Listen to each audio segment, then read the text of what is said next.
Should I start Jalen Hurts or Dak Prescott in week one?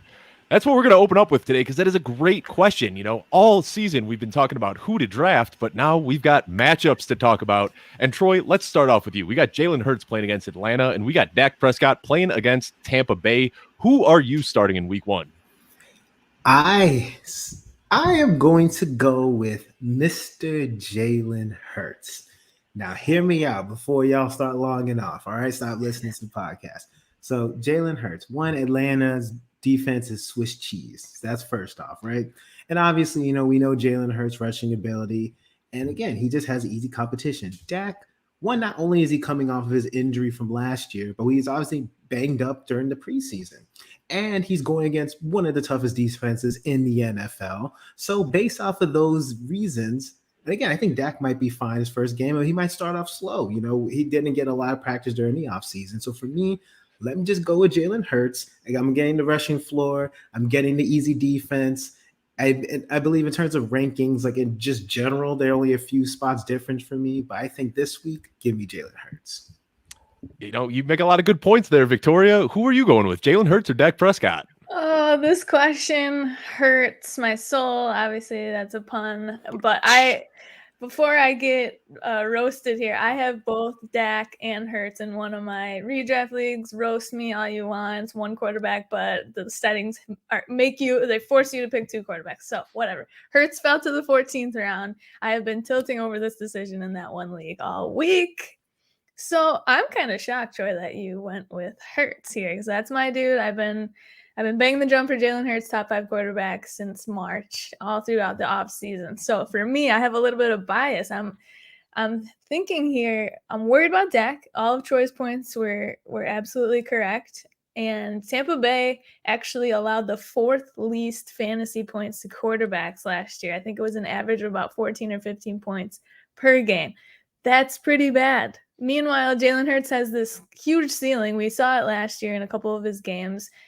As Troy mentioned, the Atlanta defense is Swiss cheese, but the Eagles' offense is up in the air, right? With Nick Sirianni and the new offense and the new coaches, it's kind of up in the air. You can worry about that. I guess I'm going to take the opposite view here of Troy and say, week one, start your studs. I'm sure we're going to say that a couple more times throughout the episode, but why else are we drafting Dak in the 5th or 6th round, probably of most of your drafts? You want to be able to start him. I definitely have concerns, but I'm probably going to pull the trigger with Dak this week. Yeah, so you guys are split down the middle, and I guess that leaves me to make the final decision here. And this is such a tough one because, and I'm going to lean with Troy here, and I'm gonna say that you start Jalen Hurts. And I know it sounds crazy, but not only, you guys talk about the Atlanta Falcons defense, which could be a little bit improved. They added some cornerbacks and they may have beefed it up a little bit. But we also know that the Eagles have a historically bad defense over the last few years. So that game has a lot of shootout potential. Dak Prescott, it's not just one red flag. It's not just Zach Martin being out. It's not having a full offseason of practice, coming off of the injury. There are a lot of red flags with Dak Prescott here. So I think, obviously, if you're still drafting for whatever reason, Dak Prescott is the guy you're taking before Jalen Hurts. But for this week one setup, losing a 6-time Pro Bowler offensive guard is not something that you can really hide behind. So I'm going to lean with Jalen Hurts here. I know that you think he's a top 5 guy. I've got him locked in as a middling QB1 as well. I have him and Dak Prescott side by side in my week one rankings. But with the way things are going, La'el Collins is also questionable with hip injury. I'm going to lean towards Jalen Hurts here. But this is what we're talking about now. We got football coming tomorrow. We have matchups to talk about, and I am so ready to get into this. Thank you to everyone that tuned in to another episode of the Footballguys Mailbag Show. Just a reminder that we come at you every Wednesday night at 7:30 p.m. Eastern Time. You can send all of your questions into mailbag@footballguys.com, or if you're watching live right now, drop them in the chat. We did not bring a lot of submitted questions today because we know that there are going to be a lot of live questions that we're going to answer for you to help you win your matchups. If you haven't already, be sure to subscribe to the YouTube page at youtube.com/footballguystv, where you can see the Audible, On the Couch. We got the Power Grid coming back this week, the DFS show. So even more shows coming at you. Be sure to check those out, all of the shows that Football Guys has to offer. Drop those questions in the chat. We'll get to them at the end of the show. Victoria, why don't you go ahead and let everyone know about our friends over at FanUp who have a few days left on their contest? Absolutely. So are you tired of the same old fantasy contest and you think you got what it takes to flex on the competition and win this season's hottest fantasy football contest? Well, $100 can't get you as much as it used to in fantasy football. But what if I told you for $100 you could win a grand prize of $225,000 and a VIP trip for two to this year's Super Bowl in LA? And there's tons of other weekly prizes as well. FanUp's Flex Frenzy season-long contest is the perfect contest for you or any other fan. It's super easy, it's fun, it's quick, and there's no boring salary caps or drafts.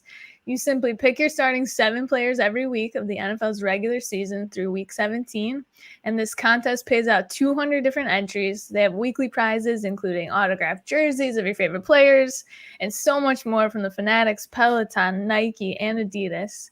So signups go through kickoffs. So sign up now, download the app. Everybody's talking about it. Fan Up on the App Store for Apple. All right.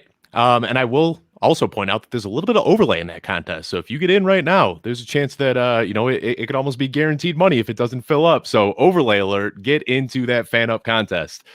Before we jump into these questions, I just want to ask you guys off the cuff real quickly, and I'll start off answering, but I want to know which matchup you're most excited for this week. For me personally, it's not the big gaudy team with a bunch of studs on there, but I am stoked to watch the Panthers and the Jets play. Get kind of the revenge game with Sam Darnold and Robbie Anderson coming back. We get to see how Zach Wilson looks with this new look Jets team. See if Corey Davis could step up into that wide receiver 1 role that we wanted him to have his whole career. Before we jump into these submitted questions, why don't you guys let me know real quickly what game you're most excited about this weekend? So I'll go. So since you stole my original answer, I'm going to go pivot. This is not a homer answer. There's a reason for it. The Dolphins versus the New England Patriots. There's so many storylines. It's the Tua bounce back. It's the Alabama quarterback, going head to head. It's also, just seeing Mac Jones for the first time with, him taking the starting job. There's so many different elements. There's Jalen Waddle. There's Jonnu. There's so many things that are going on with that. And I'm just really, really excited to watch the game and see how it plays out. That's a great one that is way up on my radar as well. Victoria, which game are you most excited about this weekend? I gotta go with Chargers and Washington simply because there are so many amazing fantasy pieces that hopefully will go off in that game. Will it be a lot of offense? Will it be a lot of defensive front? I'm not really sure, but I'm excited to see Herbert, Austin Eckler. I'm excited to see Gibby, my boy, and see what Fitzpatrick can do, right? I'm excited. Exactly. I'm very excited for that one as well. And I already see some comments there's some questions in the chat popping up about Eckler, who didn't practice today, was off on the sideline with some trainers. So we'll get to that in a little bit. But first, let's jump into this first question that we got here from Navin 2005. He's saying in full PPR, Zeke with no Zach Martin, which we just talked about in regards to Dak Prescott against the Buccaneers' incredible run defense, or Damien Harris against Miami.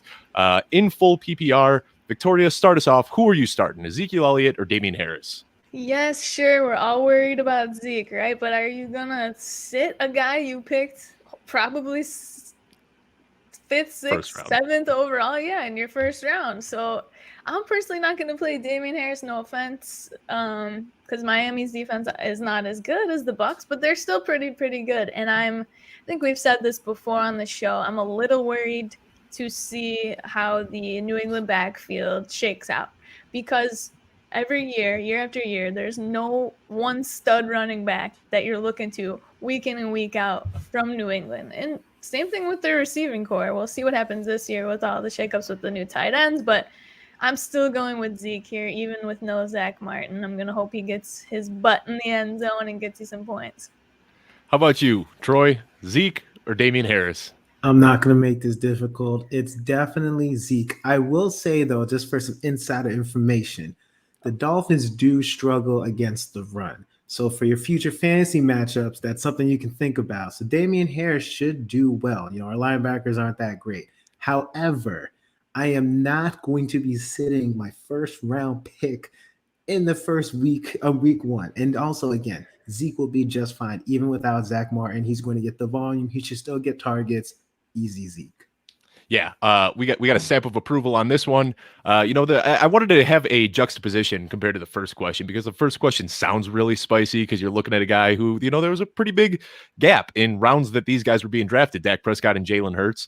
But this is one that you're just overthinking it a little bit too much if you're thinking about going Damien Harris. I understand he's got a lot of potential. The hype train is going full speed with Mac Jones taking over and Sony Michel getting traded, but Zeke is a top 5 guy.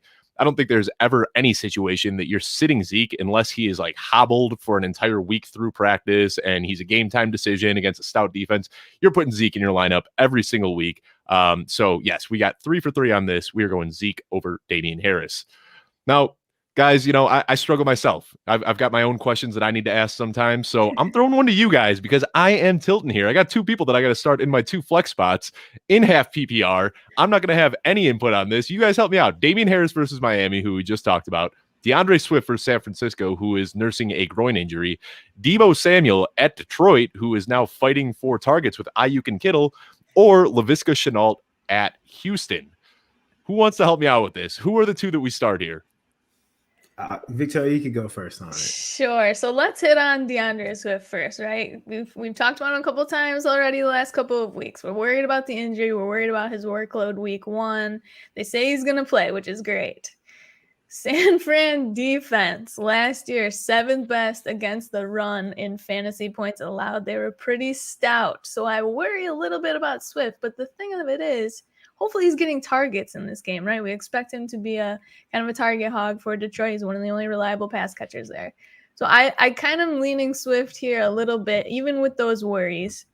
And I think I would go with Shenault here at Houston, just because we know we're probably going to beat up on Houston for the rest of the season. Say play all your players against Houston, right? We'll see how it shakes out, but they just are not looking great. So Shenault should get targets. He might have a couple runs in there. We never know. I am so curious to see how the Urban Meyer offense begins. I'm curious to see who's the target hog, the wide receiver 1 for Trevor Lawrence. But I think I would go Shenault because of the competition for Deebo, as you mentioned, Dave. And then Damien Harris is tough. I think I would be between Harris and Swift, but I'd take Swift for the upside in half PPR.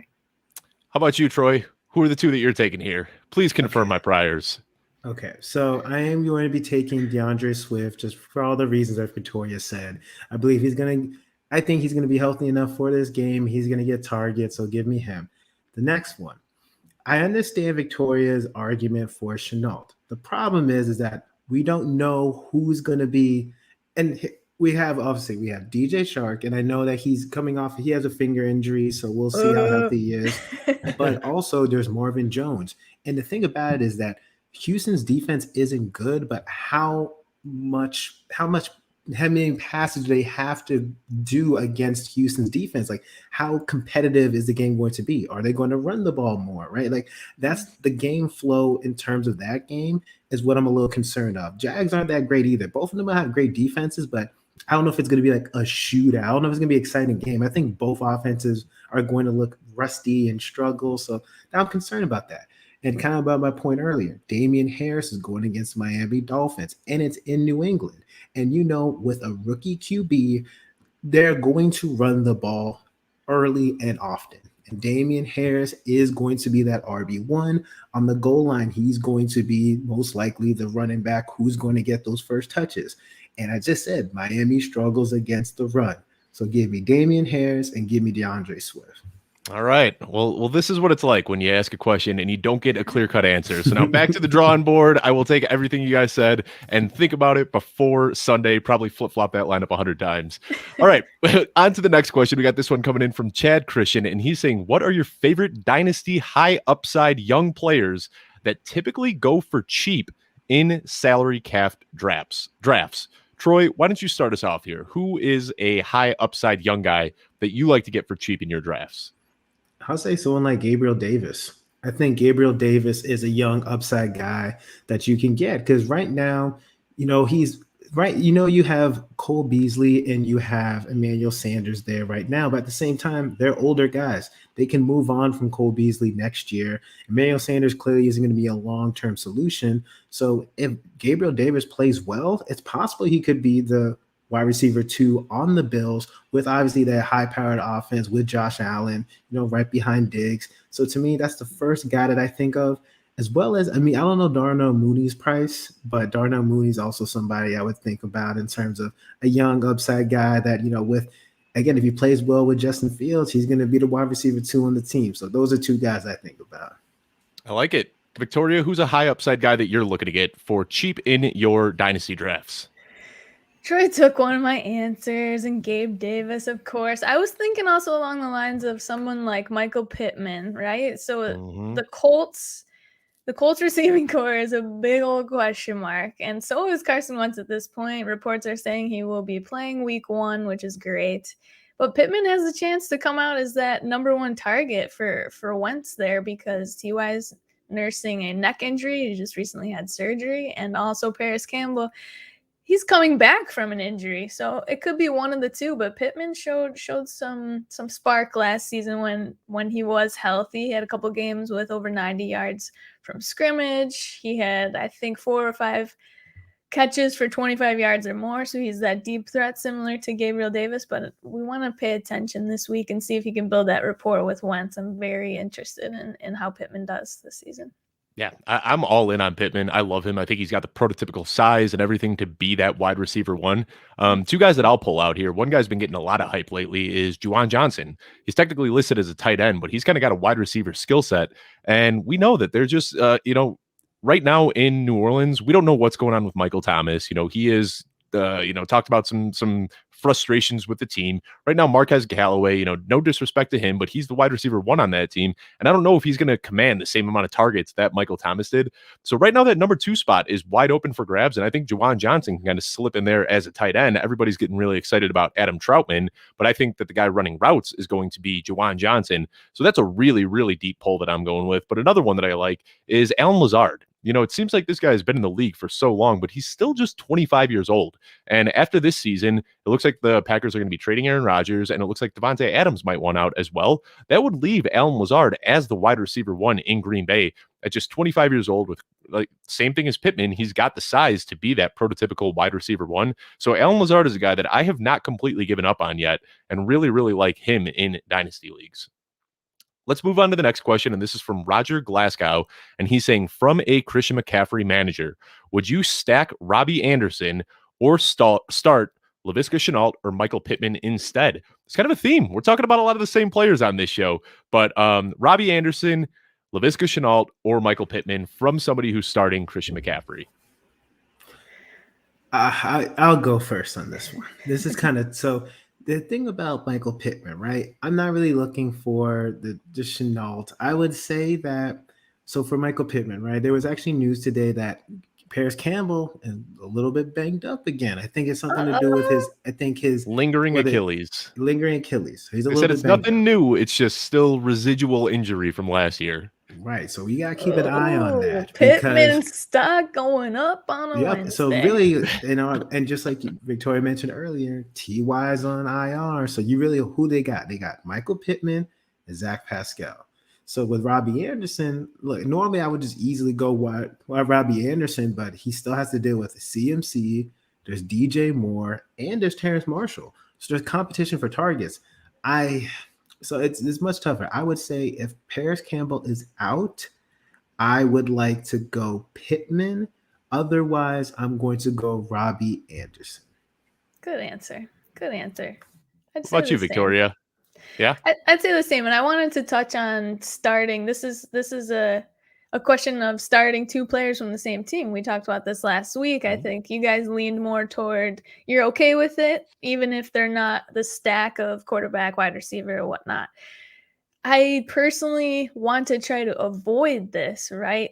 If these 2 players can't score a touchdown at the same time, you're limiting your upside in theory. But they are playing the Jets, okay? So I'm okay with starting Robbie here with CMC. I think I would, Troy, great point. Pay attention to Paris Campbell's status if he is out. I think Pittman would be an easy start over Robbie. You're just thinking to yourself, much less competition for targets. That's a great advice there, Troy. Yeah, I'm going to agree with Troy again. I'm sorry. We just keep boxing you out here, Victoria, but I am going with Michael Pittman too for the same reason. No T.Y. Hilton, no Paris Campbell. I mean, they got to throw the ball to somebody, and Pittman might be in a situation where he can see 10 plus targets this week. So I am going with Pittman here. Normally we save the chat questions for the end, but we just got one that I want to hop to really quickly because I think this is a really, really good question and we can give some insight to people just as a reminder in fantasy football this year. And we've got Jose in the chat asking us, why are owners being told not to place your Thursday night players in a flex position? I don't think we need to go round robin style here, but it just gives you more flexibility. You know, you want to leave that flex position open as late as possible in case there's a late scratch or anything like that.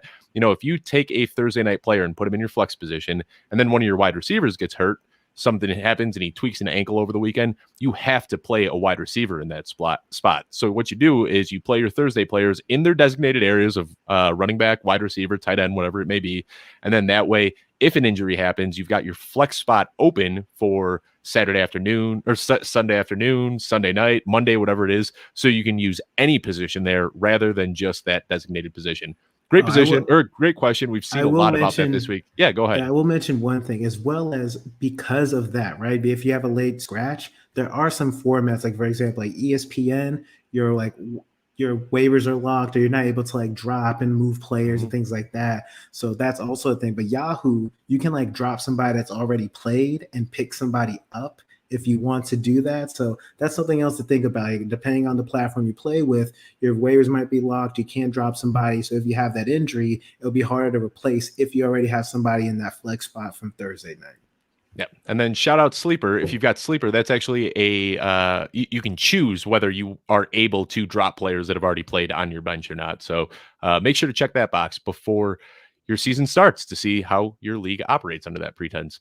All right, next question we got here is from Cooper. I think this one came in via email, and it's another DeAndre Swift question. People are tilting because of this hip injury, and he's asking DeAndre Swift against San Francisco, Cortland Sutton against the New York Giants, Chase Claypool against Buffalo, or Tyler Boyd at Minnesota. Victoria, start us off here. You got to pick two guys out of a very talented bunch of flex players. This is a tough one. This is so tough. We've hit on Swift. We've talked about Sutton in shows past where we're hoping he can be great this year, but we've got Bridgewater at the helm now, and we've heard he's got a rapport with Judy. That's not to say he's not throwing to Sutton at all, but this is something I'm very curious to see how it shakes out the first 1 or 2 weeks. I think I'm going to eliminate Chase Claypool, and that's because of Buffalo's secondary. Dave, you might not agree with me here, but I think I could easily eliminate Claypool here. I think I just want to put my trust in Swift still. So I want to go Swift because of that volume we should assume he will have and those targets as well. And then I would be between Sutton and Boyd. So Boyd at Minnesota is very interesting to me. But I think I would go Sutton here at the Giants because Judy will likely get the CB1 here on him. So I think I would go Sutton here. I think it's a toss-up because Boyd will get those targets. He should get those slot targets, right? So those are a little more guaranteed, but Sutton might give you that big play ability from New York Giants. Yeah, that's a tough one. Do you agree, Troy? Are you going with Sutton and Swift here, or who are you starting? I'm going to go a little different. I am going to go Swift, and I'm going to go Claypool. So the reason why I'm going to go Claypool is I was looking at the over-under. It's about 40 and a half points, which is a fairly decent over-under, which means that Vegas believes that it's going to be a fairly high-scoring game. And I believe that with these two offenses, we know the Bills are going to score. So that means that the Steelers are going to have to throw to keep up. And, yes, the Bills have a good secondary, but you have 3 wide receivers you got to worry about. You got Juju, Claypool, and Deontay Johnson. I don't know if the Bills are going to be able to lock down all 3 of them. And we know that Claypool has the upside. In terms of how much volume he's going to get, it might be a question mark, but he's a home run play. We saw it last year, how that one game where he scored 4 touchdowns. And Claypool, to me, gives you that type of upside that Boyd and Sutton, again, Sutton gives you upside, but Claypool, again, he could change your week for you. So give me Swift and Claypool. I want to point out this comment here first. This was something else I thought of too before Troy was talking. There's a comment from Dave's Not Here. It says, Burrow's going to have to get rid of the ball quickly. Great point. And we haven't seen the Vikings defense yet. I expect it to be improved from last year. I think it'll be improved too. It'll be improved, but we've not yet seen that, right? They were pretty bad last year, so they might take a few games to get into a swing of things. So that also might be a high scoring game with two okay defenses. And that was my point. Is as I'm starting, I'm Swift is the lock. I think we all agree that Swift is the one that you're starting for sure. And then these other three are kind of tough, but I'm going with Boyd for that exact reason. I think that they're going to throw the ball a lot, and Boyd getting those targets out of the slot, they're going to be pretty sticky. I think you can kind of rely on that. Sutton might have to get guarded by James Bradbury, and his first real NFL game back, coming off of an injury, getting draped by James Bradbury. That's a pretty tough spot to be in. And then you already called out the defensive backs that they have in Buffalo. I think that's going to be tough for Claypool as well.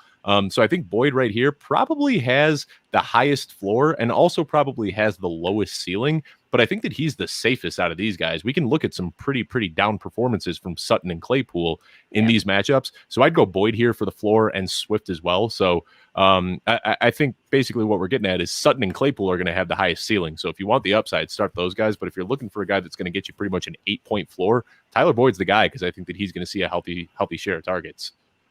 We got another question here from Soda Popinski, and he's saying, would you start Gus Edwards, Javonte Williams, or Jerry Jeudy? He's leaning towards the bus, but he wants to know what the mailbag crew would think. Full PPR, Gus Edwards, Javonte Williams, Jerry Jeudy. Troy, who are you going with? I'm going to go with Gus Edwards, and I understand his hesitation because obviously we're not expecting any Raven running back to get significant amount of targets, right? It's really going to be about volume and touchdown opportunity with Gus. But since he's going to be the lead back, I expect him to get those opportunities, so I agree there. Javonte Williams, I believe that he is eventually going to be he could be a league winner, but I believe he's going to be splitting too much time with Melvin Gordon early on, so it's hard to trust him week one. Jerry Jeudy, we don't know if he's the one or the two. He'll get his, but how? And, there's something to be said of it, right? We believe that, a lot of us believe that Courtland Sutton's the one on the team. So for all those reasons, I'm going to go Gus. Who are you going with, Victoria? I see the thumbs down. You clearly do not agree with Troy here, so who are you starting? Oh, I was thumbs downing that Sutton is the wide receiver one in Denver. Oh, all right. Sorry. I think Jeudy will be, if he's not in the beginning, he will be very quickly. I'm going Gus here too. This is super easy for me, but great point, Troy. I could see the hesitation, but he's going to get the most sure workload out of all of these guys. Easy for me, Gus. All right, we got a 3 for 3 on this one. I am going with Gus Edwards as well. People might get a little too cute thinking PPR, he doesn't catch passes. Well, it doesn't matter because he's going to see 15 to 20 carries. Gus Edwards is the guy to go. He'll probably punch a touchdown in this game as well. So that is my choice. Hopefully we got you the answer you were looking for there. Next question is from Zach Mitchell, and it's funny. We're kind of seeing a trend. A lot of the same players here because a lot of people drafted these guys either to be a flex or their best bench performer, and now they're deciding who to shake up. So Laviska Shenault versus Houston or Corey Davis versus Carolina. Victoria, who are you taking, Shenault or Davis?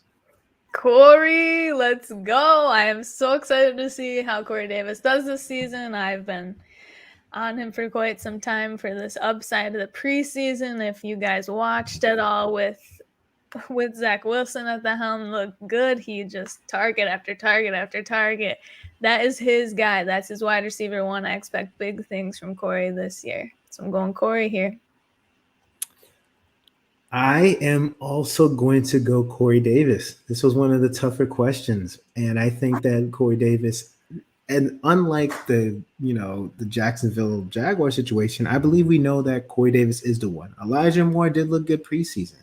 I don't know if he is the one on the offense. Corey Davis looked good from the limited that we saw. Corey Davis, I think he was brought in to be the one. I think he is the one. I think this is like Dave was saying earlier, this game has sneaky shootout appeal. So I think that Corey Davis is going to get his targets. The over-under is 44, which is, it's decent. But I think that Corey Davis is the man in this particular scenario. I'm going with Corey Davis here, but I want to make an argument for Laviska Shenault just because this man, we have just like said to bench him every single time his name is brought up pretty much. I'm not saying it's easy. This is a very tough question. And that's why I'm saying, just so we're not all sitting here beating the drum for Corey Davis, Laviska Shenault can have himself a game. And we saw both of these guys really come out in the preseason looking like the QB1 on their respective teams, looking like the favorite target on both of these teams. So I get it. DJ Chark, you already mentioned his finger issue, but a lot of people think he's going to be the wide receiver one.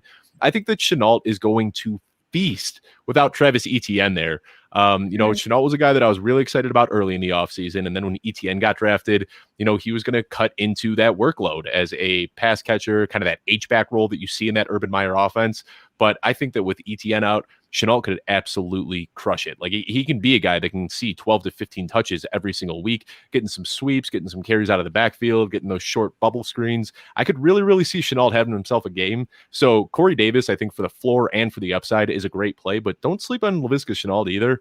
I'm going to go with Corey Davis, but I just got to show some respect for my guy Visca. No. I'm excited for him this year. I need somebody to ask me a question where I can pick Shenault. Right, I'm right. just waiting for it. I mean, he looked great maybe in the preseason. Maybe that's telling you guys something. I don't know. Let's talk about it. I was in the middle of my home league draft, right? And it's like in the 6th or 7th round, something like that. It's getting into Visca territory. And the Jacksonville Jaguars game was on while we were drafting. And, we're scattered all over the country now. And I'm watching the game, and I see 3 straight passes going to Laviska Shenault, ending the drive in a touchdown. And I'm just like, please, I hope nobody else is watching this game. And then right after the touchdown, he dropped to me, and I got him. But I love me some. I'm just saying, Chark did not play. Oh my gosh, he didn't. Stop trying to make fetch happen. It's not going to happen. Yeah, Chark's a guy. Over half of the wide receiver 2 performances that Chark has put up throughout his career came within his first 5 weeks of 2019. So he kind of blew up in 2019, and then everybody from then on just clamped him down, and he hasn't been able to do much. So I'm not really buying into Chark all that much. I think with Etienne out of there, Shenault is the guy to have in Jacksonville. All right, we got Jesus asking us a question here. This is half PPR. And are you starting Josh Allen versus Pittsburgh or Jalen Hurts versus Atlanta? And then he's also asking, are you starting Aaron Rodgers versus New Orleans or Dak versus Tampa? I'm just going to scrap this Josh Allen question right now because I think that we are all picking Josh Allen over Jalen Hurts. So let's talk Aaron Rodgers versus Atlanta or Dak versus Tampa Bay. I think this is the juicy question here. Victoria, who are you starting, Aaron Rodgers or Dak? And if I'm wrong, if you guys are starting Jalen Hurts over Josh Allen, go ahead and tell me. But I think we're in agreement. I'm not that. If anyone out there is questioning Josh Allen or stop. Yeah. It's the Michael Jordan meme. Stop it. Get some help. Just don't do it. Start Josh Allen. So the second question, Dak or Rodgers, this is actually very intriguing. I think I was trying to think of when we were answering the Dak question earlier, who are the quarterbacks that I probably might start over Dak with these worries with the offensive line and his injury and just coming back from not playing for so long. Rodgers is one of the quarterbacks that I would play over Dak in this situation. I think if you have another elite guy, yes, I still think Rodgers has it in him. I think he might set the league on fire again just to stick it to the man this year, maybe win the trophy and say peace out Green Bay. We don't know, but I think Rodgers still has a lot left in the tank. New Orleans defense is still great, but I think Tampa Bay scares me a little bit more. I think I would play Rodgers over Dak here. I'm with you. Give me chip on his shoulder, Aaron Rodgers. Absolutely. But Troy, who are you going with here? Aaron Rodgers or Dak Prescott? I am going to go Aaron Rodgers. Now, both of these games are really high over-unders. Like the Tampa Bay game is 51.5. That's a crazy over-under. And the Packers game is 50. So both of them are really high scoring, but give me Aaron Rodgers for the same reasons y'all said. I think this man he could win MVP again. He has to keep up with Winston throwing dimes down the field. Let's chill out with all that. we got our buddy Z in the chat saying if you're thinking about benching Josh Allen, you don't deserve him, and I agree with that. You are not benching Josh Allen under any circumstances. Don't you dare do that to Daddy. Don't you disrespect Daddy like like that, okay? Don't do it. We are flying through the show today. We only got 3 questions left, and then we are going to the chat. So one of these final 3 questions is from Brandon, and he's saying full PPR. I have to start 2. We got a deep league question here. Terrace Marshall, Russell Gage, Emmanuel Sanders, Paris Campbell, Ty Johnson, or James White. Got to pick 2 of these guys in full PPR. Troy, who are you picking? Give me Russell Gage, and I'm going to go with the second choice is a little bit tougher. I'm going to say James White. I'll go James White. In full PPR, James White is always underrated. So here's the thing. James White has really he could easily be a running back. I wouldn't say easily, but I think he could be a running back. His ceiling's probably low end running back too, right? Because you have a very immobile quarterback in Mac Jones. Last year we didn't get to see James White shine because obviously more rushing offense, Cam Newton running the ball, but there's going to have to be a lot of dump off passes. And we haven't seen Damien Harris really get targeted at all. I don't think Ramondre Stevenson's going to be that. And James White, he was brought back for a reason. He's going to be that third down back. He's going to get the targets. Full PPR, I love him. Paris Campbell, we talked about. He's injured. Terrace Marshall, I like him a lot. He's a rookie. He's going to be the 4th option on the team in terms of targets. Ty Johnson, he's a good sleeper, but I don't know if I'm trusting him week 1. Emmanuel Sanders, there's a lot of hype. There's some hype over him, signing with the Bills, but I'm going James White, Russell Gage. What about you, Victoria? Who are you taking here? I saw you nodding your head with Russell Gage. So are you sticking with Gage here as one of them? Yes. Gage is the sure answer just because of the target share. We can probably expect the cornerbacks to focus on Kyle Pitts and obviously Calvin Ridley. So Russell Gage might have him a day, and it's Philly. So hopefully he's getting open there. And this was an interesting question here. I really like Ty Johnson. Now, Tevin Coleman is listed on the depth chart as the running back 1 for the Jets, but Ty Johnson looked good last year when he got the shot. When he got a chance to play, he had a bunch of yards from scrimmage. He looked very, very good. I don't have any confidence in Tevin Coleman at all to be the RB1 for this team throughout the year. And Michael Carter will be a threat down the stretch. He's not there quite yet. We forget he's a late draft pick, so we won't want to bang the drum for him quite yet. Troy's taking the safe way, though, going with James White. I don't blame him here. I think if you're going risk it for the biscuit, Ty Johnson would be an interesting choice here. But if you're looking for a floor, James White gives you that floor. Terrace Marshall, Troy already said, 4th on the depth chart for targets there. Sanders could be 3rd or 4th as well, with Gabe Davis and Cole Beasley in the mix, Stephon Diggs. So I think James White is your safe pick here. If I had to choose another outside of that, it'd be Ty Johnson. And I'm going Russell Gage, and then I'm basically agreeing with everything that you said, Victoria. If you want to swing for the ceiling here, I think that Terrace Marshall has the highest ceiling. That guy could be a stud in the making. I'd be totally okay starting him without even thinking twice about it. But James White does offer a very nice floor in PPR. We didn't see it so much last year with Cam Newton under helm, but with Mac Jones now being the quarterback there, we're going to see a lot of those dump offs going James White's way again. So I do like him for the floor in PPR. If I had to choose one, I had to choose 2, I'm going Russell Gage and Emmanuel Sanders. All right, 2 questions left. Then we get to the chat. Corey Thompson is asking us Elijah Moore, Terrace Marshall, or McCole Hardman. Victoria, who do you want to take here? Never. You don't like any of these guys. Never Hardman. Mecole Hardman is also fetch, so stop trying to make him happen, and I will eat my words if he just pops up. But every single year, the fantasy community is just enamored with this man. Oh, the wide receiver 2 on Kansas City, he's gonna pop. No, the wide receiver 2 is Travis Kelce and Tyreek Hill and CEH before this man will see his targets. Mecole Hardman, no. I think out of these, I'm gonna go Terrace just because of how good he looked in the preseason, even though I know you're grimacing, Troy. You're gonna pick Elijah Moore. I get it. The hype train. I'm not sure. I want to see it from Elijah Moore first. I really do. Terrace Marshall could have that. He doesn't give you a floor. None of these guys really give you a floor, but he gives you a ceiling. And I think I'm gonna go Terrace here. Okay. So I'm going to disagree. Don't say Hardman. Oh my gosh, I'm gonna have to log off.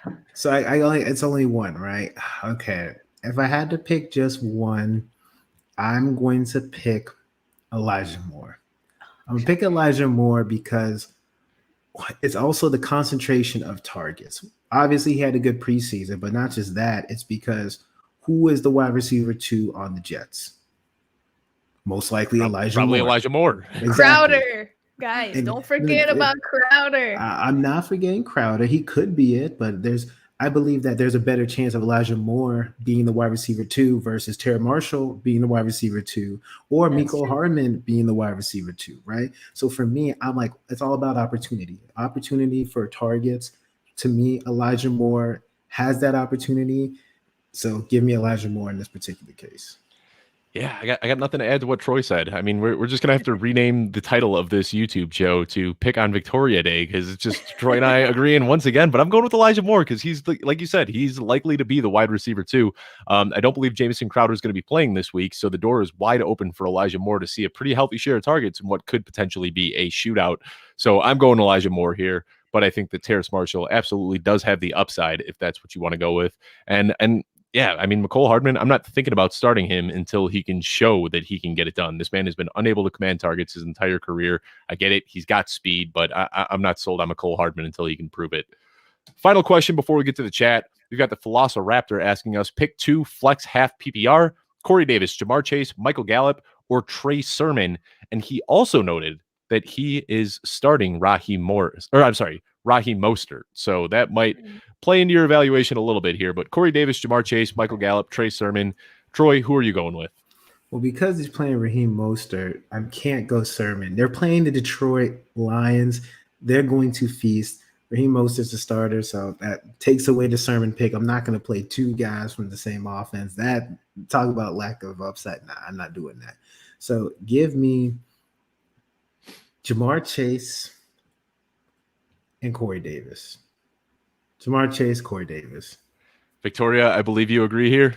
Yes. Yes, I agree, Corey Davis and Jamar Chase, even though we saw him drop a couple of 4 passes throughout the preseason. Every pass.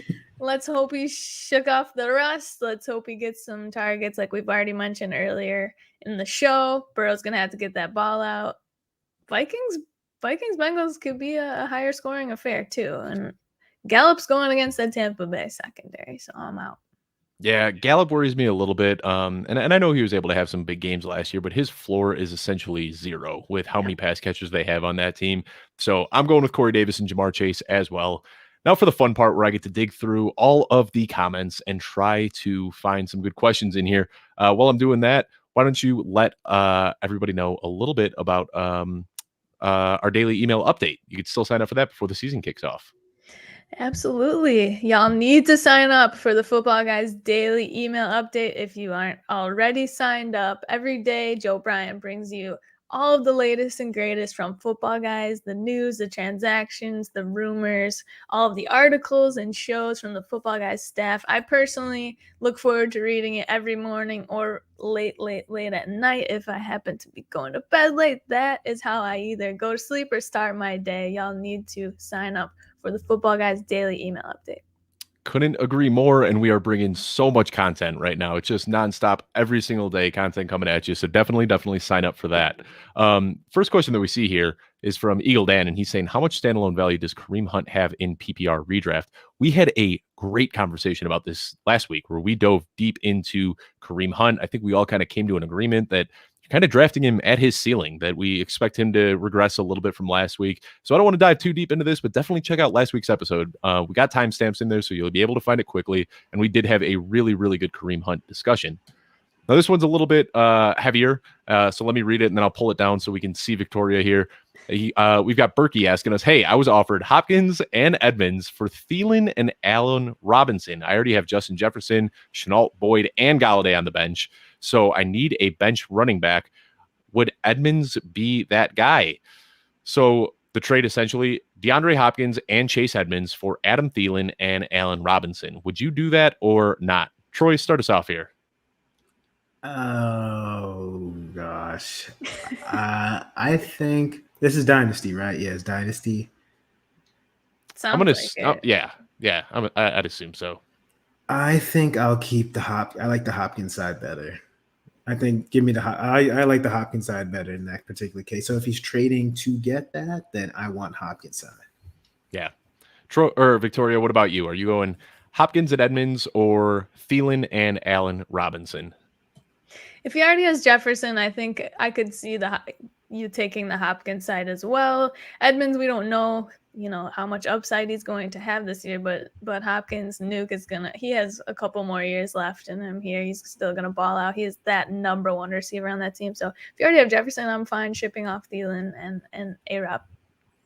Yeah, I mean, kind of my rule of thumb is anytime you can get a tier 1 player in their position, which I believe DeAndre Hopkins to be, that's the winning side of the trade. So I'm taking DeAndre Hopkins and Chase Edmonds side here. And we got a question, and I don't know. I think that we just talked about this in our private group chat with the three of us the other day, who the running back 2 is in Los Angeles. So with the news of Eckler, who is the guy to pick up if he doesn't play? Is it Joshua Kelly? Is it Justin Jefferson? Troy, you look ready to answer. Fire away. You mean Justin Jackson? Justin Jackson, yes. I'm sorry. Justin Jackson or Joshua Kelly? So last year, when Justin Jackson was healthy and Joshua Kelly was healthy, Justin Jackson got more run than Joshua Kelly. Joshua Kelly did not look that great last year. And Justin Jackson, he was pretty targeted last year as well. So for me, if I had to choose, just if he doesn't play, I'm getting Justin Jackson because that upside for the targets. I see you nodding. Are you in agreement on this one, Victoria? Absolutely. Joshua Kelly was slow and he had a low yards per carry. It was not looking good for him last year. Justin Jackson is the guy you want here. But yeah, it was weird. A couple months ago, Joshua Kelly was getting drafted ahead of Justin Jackson, and I didn't understand why. But what were you going to say, Victoria? No, I was just going to say, I hope we don't have to worry about this, please. I know. Fingers crossed. Everywhere. Fingers crossed that this was just a rest day to keep him nice and fresh for Sunday. All right, we got Big Perm 33 asking us, start for flex, Gus Edwards or Raheem Mostert? I think we're all going to be in agreement here, but Victoria, start us off. Who are you starting? Mostert here. He's going against the Lions. They're the worst. I think they were the worst team against the run last season. So Mostert here for me. Troy? It's Mostert because, again, it's just because the Lions defense. Otherwise, it has to go Mostert. I got to go Mostert. Yeah. If you drafted Raheem Mostert and you aren't planning to play him week 1 against the Detroit Lions, why did you draft him at all? Like, this is when you play Raheem Mostert. So I think Mostert is a smash here. I've seen some people actually with their weekly rankings that have Raheem Mostert as a top 5 play for the week. And I mean, it's spicy, but that's what Raheem Mostert does. When he's healthy, he just carves defenses up, and he gets one of the softest ones to carve up this week. We got a question from Z here, and he's saying, which of these is the best ad in PPR? So he's probably got some guys floating out on waivers right now. Rondale Moore, Elijah Moore, Terrace Marshall. I'll take this one first. I like Rondale Moore, and we just talked about how Elijah Moore could be the wide receiver 2 there, but Jamison Crowder is going to come back eventually. Terrace Marshall has a sky-high ceiling. I like all of these guys, but Rondale Moore, I think that he can just fit that gadgety role that they've really been craving to fill so far in Arizona. They run 4 wide receiver sets more than any other team in the league. So I think that even if he is buried behind DeAndre Hopkins, he's still going to, behind DeAndre Hopkins, AJ Green, and Christian Kirk, he's still going to get opportunities out there. And he is just such a fun athlete. I think that his ceiling is just sky high. He's probably the riskiest of the 3, but I think that he also has the highest upside of the 3. So I'd be going with Rondale Moore there. Feel free to add whatever you guys want, and I'm going to go looking for the next question. I'm going to go Elijah Moore, kind of like what I was referencing earlier. It's just the concentration of targets. And again, Elijah Moore just looks so good in preseason. I believe that if he doesn't already have that wide receiver 2 job unlocked, I think he's going to have it. I think Rondale Moore, kind of like you said, just competition for targets. I think and also Chase Edmonds. I think he's going to get targets out of the backfield as well, in Arizona. So I'll go Elijah Moore here. I like both of those picks. I think I like Dave's argument because I'm not a fan of AJ Green. Definitely not a fan of Christian Kirk having any fantasy. No. Oh God. Is he still on the team? No, I'm just kidding. He is, unfortunately. Rondale Moore is electric. I hope his play can translate to the NFL, because if it does, it's going to be a fun season this year. I'm excited to watch him play. I think I would go Rondale or Elijah. I could understand Troy's argument of less targets to have competition for with the Jets, but I think if I had to choose, it'd be Rondale. Yeah, and Rondale, he might not be the wide receiver 2 on that team like Elijah Moore has the opportunity to, but I think the Arizona Cardinals are going to throw so much more than the Jets. When you look at the guys that are over there, Robert Saleh and Mike LaFleur, I think that they're going to have a pretty run-heavy to balanced type of approach to that offense. So Rondale Moore, while he might not get the same target share as Elijah Moore, it could be a smaller slice of a bigger pie, which could end up being more pie overall. My wife will really be proud of that that analogy there. All right, we got Lucas Hutchison asking us, in a 12-team full-point PPR league, I have Nick Chubb, Ezekiel Elliott, Gus Edwards, and Antonio Gibson. Which 2 do I start? Oh my gosh, we have to bench 2 of these guys. So who are you benching? Chubb, Zeke, Gus, or Gibson? Yikes. This is impossible. Victoria, you could go first. I think you tell your commissioner to add another flex spot is what I do. First of all, how does this happen? Wow. Just congratulations to you, Lucas. Wow. Robust RB. Goodness. So we got Chubb against Kansas City. We've got Zeke against Tampa Bay. Gibson is against the Chargers, and the Ravens play the Raiders. Mm-hmm. Is that correct? Goodness gracious, this is so hard. This is a situation where I would potentially consider sitting Zeke. As much as I hate saying that, you've got a plethora of other guys here that can still win you your week and not give you a potential low floor that Zeke might have. So I definitely want to say Chubb. And then I think it would be a toss-up with the rest. I mean, Gibson's got a tough matchup against the Chargers as well. It might be Zeke and Chubb here, just the start your studs. You know they're going to get the volume. You know they're going to be involved. Not that I think Gus and Gibson will not be involved, but you've got those short you've got that short volume for carries here with Chubb and Zeke, and at least with Zeke you have the potential for the targets as well, not with Chubb. But. Yeah, what are you doing, Troy? This is tough. This is too hard. It's too hard. God, what you doing to me, Lucas? I'm going to go Zeke, and I'm going to go Gus. What are you doing? Gibson. Oh, that's who you're starting. Okay. Those are the 2 I'm starting. I hate that. Wait. Yeah. Oh, wait. Is it? Do I have to pick 2 or I gotta pick 1? Yeah, 2. So you're starting Chubb and Gibson. I hate. No. I said Zeke and Gibson. Oh, Zeke and Gibson. All right, wow. and I'm going Chubb and Gibson. I'm benching Zeke and Gus just with the offensive line problems in Tampa Bay. I just checked in the consensus rankings, and Chubb, Zeke, and Antonio Gibson are back to back to back. I mean, that's how tough this one is. So, I mean, when you're looking at guys that are that close, I think you got to look at the matchups, and Zeke has a tough pull going against Tampa Bay. The other thing is if they just start getting whooped on early, they might just completely abandon the run game and pull Tony Pollard in there. So, I mean, God, we're all going to get called hacks here for saying that we're benching Zeke, but I mean, congratulations, Lucas, on the phenomenal core that you got there. Zeke, just FYI. There you go. You're not gonna. You'll be fine with any of them. I'll tell you that, Lucas. Right. That's true. Fine. Congrats on your team, the win, all of your life. It just sounds fantastic. So here's a fun question.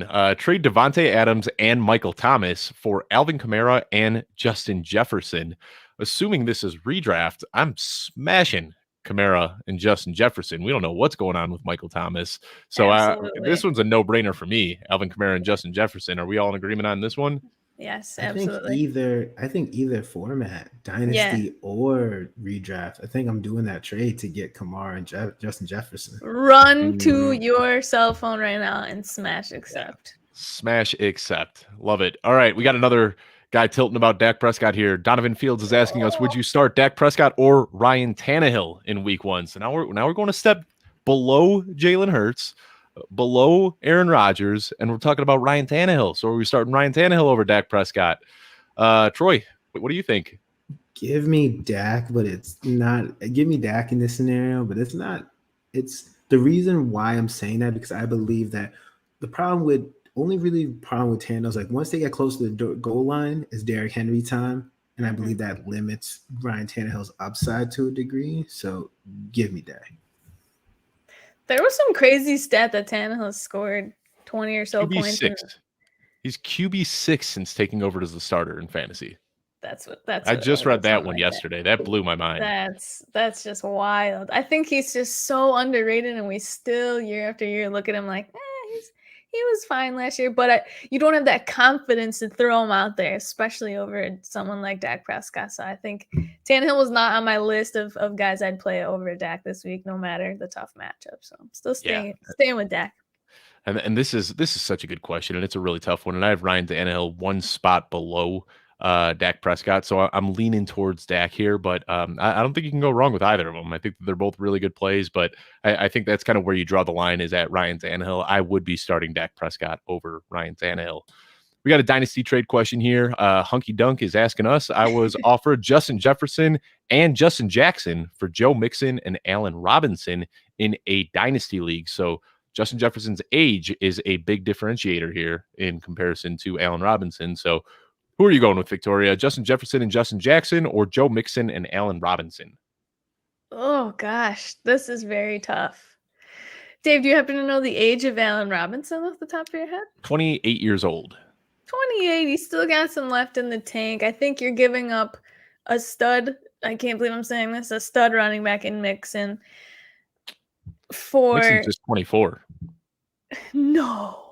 It feels like he's been in the league for 8 years. 24? I thought he was like 25, 26. Wow. Oh, he just turned 25. I'm sorry. I missed it. Happy birthday, Joe Mixon. Sorry for the belated. But he turned 25 in July. Sorry about that. I just don't think I can justify giving a potential RB1 and a definite wide receiver one in Allen Robinson for that allure of Justin Jefferson. I'm definitely looking to stay young in your league, but you are only having a backup if injury occurs to Eckler with Justin Jackson. He gives you no standalone value. So I think I'm going to stick with the Mixon and A-Rob side.